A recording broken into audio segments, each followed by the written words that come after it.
Assalamualaikum warahmatullahi wabarakatuh. Salam Om Swastiastu, Namo Buddhaya, dan salam kebajikan.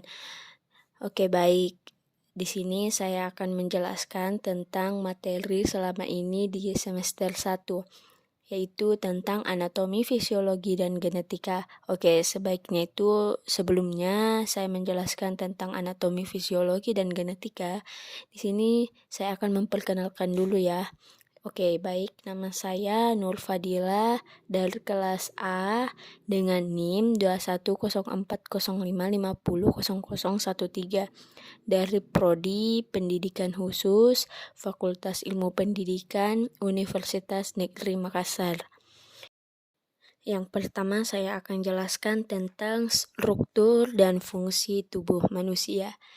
Di sini saya akan menjelaskan 3 bagian. Ada otot manusia, ada sendi manusia, dan tulang manusia. Oke, saya jelaskan yang pertama itu otot manusia. Otot manusia terbagi atas 3 bagian nih. Yang pertama otot polos. Nah, otot polos ini merupakan otot yang gerakannya dikontrol oleh saraf tak sadar. Nah, otot polos terletak pada usus, pembuluh darah, dan rahim. Yang kedua, otot lurik. Otot lurik ini merupakan otot yang terletak pada rangka manusia yang berfungsi untuk menggerakkan rangka manusia dan terletak pada rangka manusia, yaitu terletak pada pipi, perut, dan lengan. Yang ketiga, otot jantung. Nah, otot jantung ini merupakan otot yang istimewa karena hanya terdapat pada jantung. Oke, yang kedua yaitu sendi manusia. Di sini sendi manusia terbagi juga atas 3, sama seperti dengan otot manusia. Yang pertama itu sendi mati atau disebut dengan sinerosis. Nah, sendi ini yang tidak memungkinkan adanya gerak. Contohnya itu sendi antar tulang, penyusun tengkorak. Nah, yang kedua sendi kaku atau disebut dengan ampiartrosis. Nah, sendi yang pergerakannya sedikit atau terbatas, contohnya pada persendian tulang rusuk, tulang belakang, dan tulang dada. Yang ketiga, sendi gerak atau disebut dengan diartrosis. Nah, sendi yang pergerakannya bebas. Sendi ini dibedakan menjadi 5 macam sebagai berikut. Itu ada sendi peluru, sendi putar, sendi engsel, sendi pelana, dan sendi luncur. Oke, yang ketiga, tulang manusia. Nah, tulang manusia di sini itu ada rangka tubuh manusia. Rangka tubuh manusia merupakan sekumpulan tulang-tulang yang saling berhubungan. Rangka manusia dapat dikelompokkan menjadi 2 bagian, yaitu bagian poros tubuh atau disebut dengan aksial dan bagian alat gerak apendikular. Nah, kerangka aksial ini meliputi 80 tulang pada manusia, terdiri dari tulang tengkorak dan rangka badan. Kerangka apendikular terdiri dari 126 tulang, terdiri dari tulang-tulang anggota gerak atas dan tulang-tulang anggota gerak bawah. Kegunaan rangka yang pertama itu alat gerak pasif atau rangka hanya dapat bergerak karena otot. Yang kedua, memberi bentuk pada tubuh. Yang ketiga, sebagai penyangga tubuh.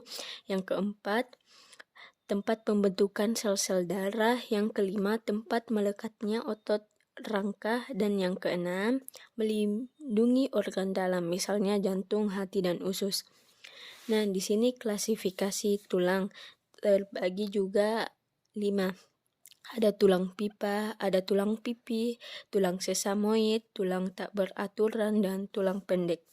Nah, bagian-bagian rangka kepala. Di sini ada tulang ubun-ubun, tulang dahi, tulang hidung, tulang sekat hidung, tulang mata, tulang rahang atas, tulang rahang bawah. Ada tulang kepala belakang dan tulang pelipis. Di sini ada bagian-bagian rangka anggota gerak. Oke, silahkan dilihat gambarnya.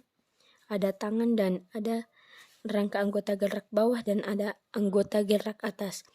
Dan yang ketiga, bagian-bagian rangka badan. Di sini ada 4 nih gambar. Boleh teman-teman lihat. Oke, yang kedua, sistem panca indera pada manusia.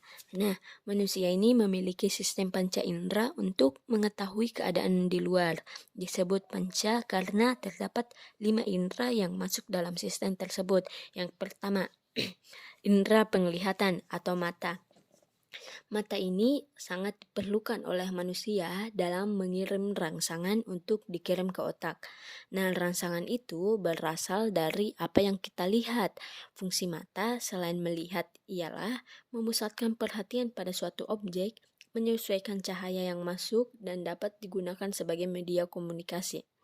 Nah, struktur mata ada sklera, koroid, retina, lensa, iris dan pupil, makula, dan kornea. Dan yang kedua, indera pendengaran atau telinga. Telinga mempunyai kemampuan khusus untuk mengetahui berbagai macam getaran bunyi sekaligus sebagai penjaga keseimbangan, berfungsi untuk mendengarkan bunyi dan keseimbangan tubuh. Nah, struktur telinga ada telinga luar, outer ear, telinga tengah, middle ear, dan telinga dalam, inner ear.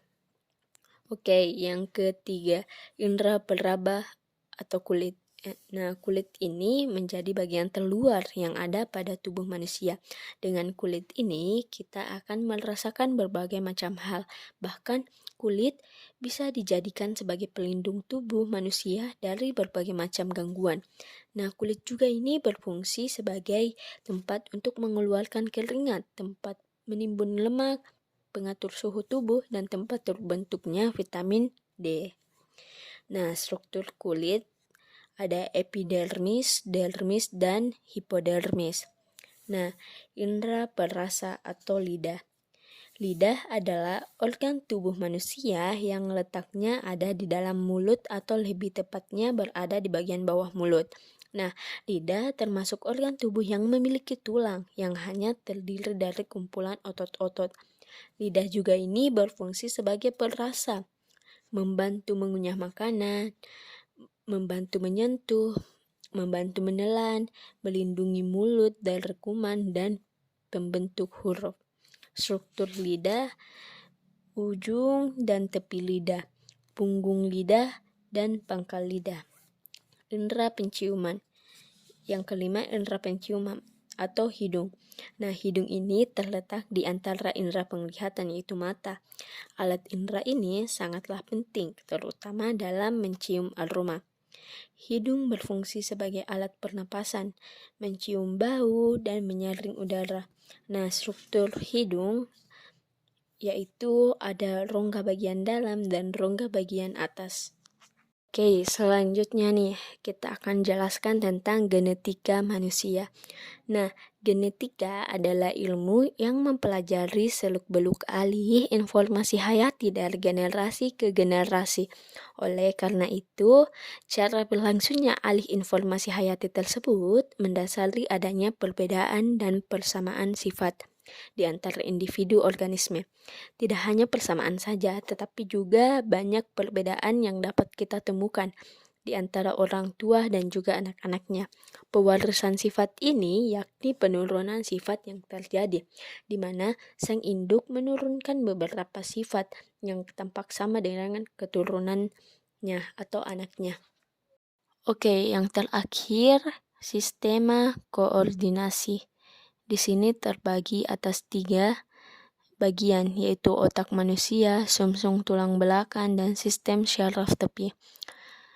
Otak manusia. Otak manusia ini terbagi juga atas 3 bagian.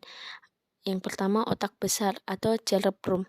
Nah, otak besar ini merupakan pusat saraf utama karena memiliki fungsi yang sangat penting dalam pengaturan semua aktivitas tubuh, khususnya berkaitan dengan kepandaian inteligensi, ingatan atau memori, kesadaran, dan pertimbangan.